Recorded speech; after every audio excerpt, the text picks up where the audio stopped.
एक समय की बात है, किसी नगर में एक राजा था जो बहुत दयावान, धर्मात्मा और भगवान विष्णु का परम भक्त था।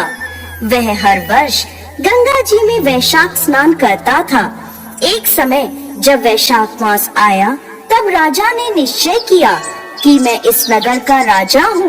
मुझे पूर्ण अधिकार है कि मैं सबसे पहले गंगा जी में स्नान करूँ।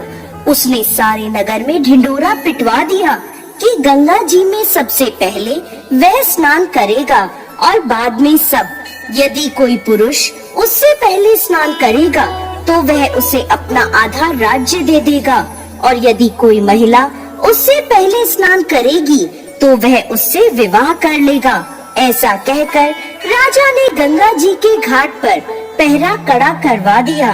पहरेदार सारी रात गंगा जी पर पहरा देते और राजा सुबह सबसे पहले घाट पर आता और स्नान करता, परंतु उसे घाट गीला मिलता था और पानी हिलता हुआ दिखता था। राजा ने घाट पर पहरा कड़ा करा दिया, परंतु रोज का यही नियम था, क्योंकि घाट के किनारे पेड़ पर एक बंदरिया रहती थी जो रोज सुबह सबसे पहले गंगा जी में स्नान करती थी। अपने पिछले जन्म के कुकर्मों से उसे बंदरिया का जन्म मिला था और उसे अपना पिछला जन्म याद था। वो भगवान विष्णु की भक्त थी, इसलिए वैशाख स्नान करती थी। देखते ही देखते वैशाख मास समाप्त होने को आया। एक दिन एक सिपाही ने बंदरिया को स्नान करके निकलते हुए देख लिया और उसे पकड़ लिया। राजा के आने पर उसे बताया कि यह आपसे पहले यहाँ स्नान करती है। बंदरिया को देख राजा को आश्चर्य हुआ। तब बंदरिया ने इंसान की भाषा में उसे सारी बात बता दी। अब जैसे कि राजा ने प्रण लिया था, उसने बंदरिया से शादी कर ली। बंदरिया को यह पता था कि उसके वैशाख स्नान के फल स्वरूप वह रानी बनी है। राजा ने बंदरिया के साथ अपना पति धर्म निभाया। राजा की बहुत सी रानियां थी जो बंदरिया का मजाक बनाती थी। देवयोग से बंदरिया को गर्भ ठहर गया। धीरे धीरे 9 महीने का समय बीता और बच्चा होने का समय नजदीक आ गया। एक समय बंदरिया ने राजा से पूछा, जब बच्चा होने को होगा तो मैं आपको कैसे बताऊंगी। राजा ने बंदरिया के कमरे में एक घंटी लगवा दी और बोला, जब तेरे दर्द हो तो तू यह घंटी बजा देना, मैं आ जाऊंगा। जब बाकी रानियों ने घंटी देखी तो पूछने लगी, यह घंटी क्यों लगवाई है। तो बंदरिया ने सारी बात उन्हें बता दी। रानियां हंसने लगी और बोली, जरा बजा कर तो देखो राजा जी आते हैं या नहीं। बंदरिया ने घंटी बजा दी। राजा दौड़ा दौड़ा वहां आया और पूछने लगा, क्या हुआ, दर्द हो रहा है। बंदरिया बोली, मैं तो देख रही थी कि आप आते हैं या नहीं। यह सुनकर राजा को बहुत गुस्सा आया। उसने गुस्से में घंटी उतरवा दी। एक दिन बंदरिया को दर्द होने लगा तो रानियां बोली, तू आंखों पे पट्टी बांधकर लेट जा, इससे तुझे दर्द नहीं होगा। वैशाख मास के पुण्य के प्रभाव से बंदरिया ने एक बहुत सुंदर पुत्र को जन्म दिया। उसे देखते ही सभी रानियां चिढ़ गईं, क्योंकि उनके कोई संतान नहीं थी। वह सोचने लगी, अब यह राजकुमार बनेगा और बंदरिया राजमाता बन जाएगी। सभी रानियों ने एक योजना बनाई और बड़ी रानी बच्चे को कपड़े में ढककर बाहर ले गई। दासी को बच्चे को देकर बोली, इसे नदी में बहा दो। ऐसा कहकर रानियों ने बंदरिया के पास एक पत्थर रख दिया। जब राजा आया और पूछने लगा कि क्या हुआ है, तब रानियां बोली, इस बंदरिया ने पत्थर जना है।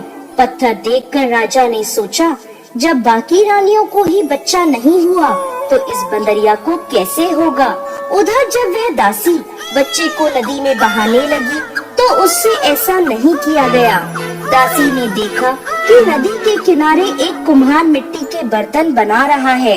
दासी ने मिट्टी के बर्तन में बच्चे को रख दिया और वहाँ से चली गई। कुम्हार ने जब बच्चे के रोने की आवाज सुनी तो बच्चे को देखकर वह बहुत प्रसन्न हुआ, क्योंकि उसके कोई संतान नहीं थी। अब कुम्हार और कुम्हारिन उस बच्चे का प्यार से लालन पालन करने लगे। वह जानते थे कि यह बच्चा किसी उच्च परिवार का है, क्योंकि वह एक रेशमी कपड़े में लिपटा हुआ था। देखते ही देखते वह लड़का बड़ा होने लगा।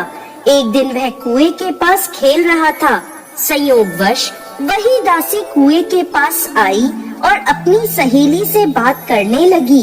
बातों बातों में उसने बंदरिया के बेटा पैदा होने की सारी बात बताई और यह भी कहा कि उसने बच्चे को एक कुम्हार के बर्तन में रख दिया था। लड़के ने सारी बात सुन ली और जाकर कुम्हार को सारी बात बता दी। यह सुनकर कुम्हार बोला, इसका मतलब तुम राजा के पुत्र हो और बंदरिया तुम्हारी माता है। परंतु यदि हम यह बात राजा को कहेंगे तो रानियां हमें झूठा साबित कर देंगी। तब वह बालक बोला, आप मेरे लिए मिट्टी के हाथी घोड़े बना दो। बालक अपने मिट्टी के हाथी घोड़े लेकर कुएं के किनारे बैठ गया। जब दासियां पानी भरने आई तब वह बालक बोला, मेरे हाथी घोड़ों को भी पानी पिला दो।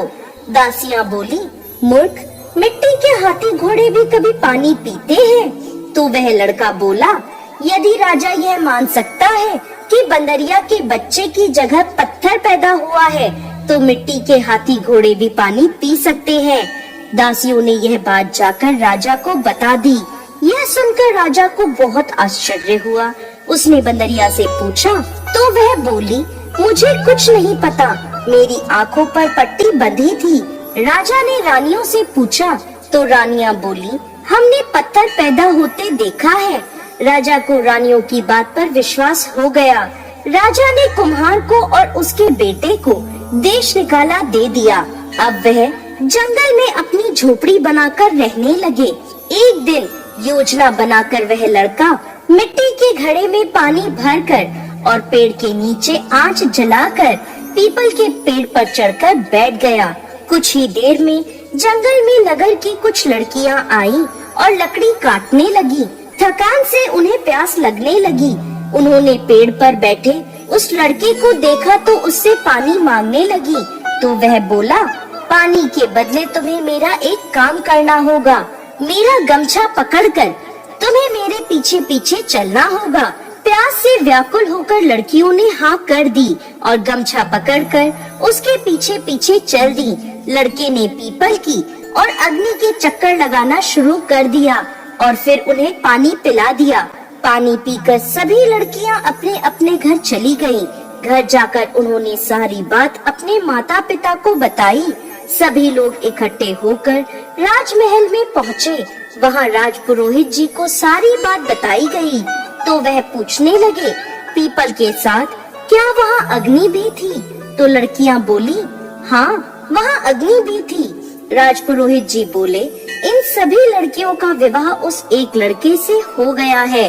अब राजा सभी के साथ उस लड़की से मिलने जंगल में पहुंचा और बोला, तुमने इन सभी से विवाह किया है?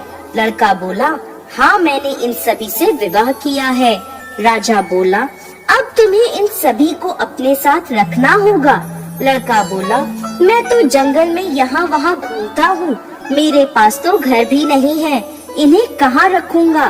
तब राजा ने लड़के से कहा, तुम हमारे साथ नगर में चलो, मैं तुम्हारे लिए घर बनवाऊंगा जहाँ तुम इनके साथ रह सकते हो। देखते ही देखते उसका घर तैयार हो गया और उसकी सभी पत्नियों को एक एक पुत्र रत्न प्राप्त हुआ। अब लड़के ने राजा को रानियों के साथ भोजन पर आमंत्रित किया। राजा सभी रानियों के साथ उसके घर गया, परंतु बंदरिया को नहीं ले गया। तब लड़के ने पूछा, आप अपनी सबसे छोटी रानी को अपने साथ क्यों नहीं लाए? राजा बोला, उसे समझ नहीं है, इसलिए वह बाहर नहीं आती जाती। लड़के के आग्रह करने पर बंदरिया को वहाँ बुलवाया गया। बंदरिया के आते ही लड़के ने उसके पैर छुए और उसे पूजा में बिठाया। अपनी सभी पत्नियों से कहा, रानी माँ का आदर करते हुए एक एक कर बच्चों को इनकी गोद में दो और इनसे आशीर्वाद लो। यह सब देखकर बाकी की रानियां चिढ़ गईं और राजा से बोली, हमें बुलाकर ये हमारा अपमान कर रहा है, हम यहाँ नहीं रुकेंगे। ऐसा कहकर सभी रानियां वहाँ से जाने लगी। तभी वह लड़का बोला, ये मुझे जन्म देने वाली मेरी माँ है। राजा बोला, ये तुम क्या कह रहे हो? तब लड़के ने रानियों की योजना की सारी बात राजा को बता दी और उस दासी से गवाही दिलवाई। यह सुनकर राजा को बहुत क्रोध आया और उसने अपनी सभी रानियों का त्याग कर दिया और बंदरिया रानी पुत्र, बहुओं और पोतों के साथ महल में सुख पूर्वक राज करने लगा। हे भगवान विष्णु, जैसी कृपा आपने उस बंदरिया पर करी, वैसे ही इस कहानी को कहते, सुनते और होकार भरते सब पर करना। जय श्री हरि विष्णु।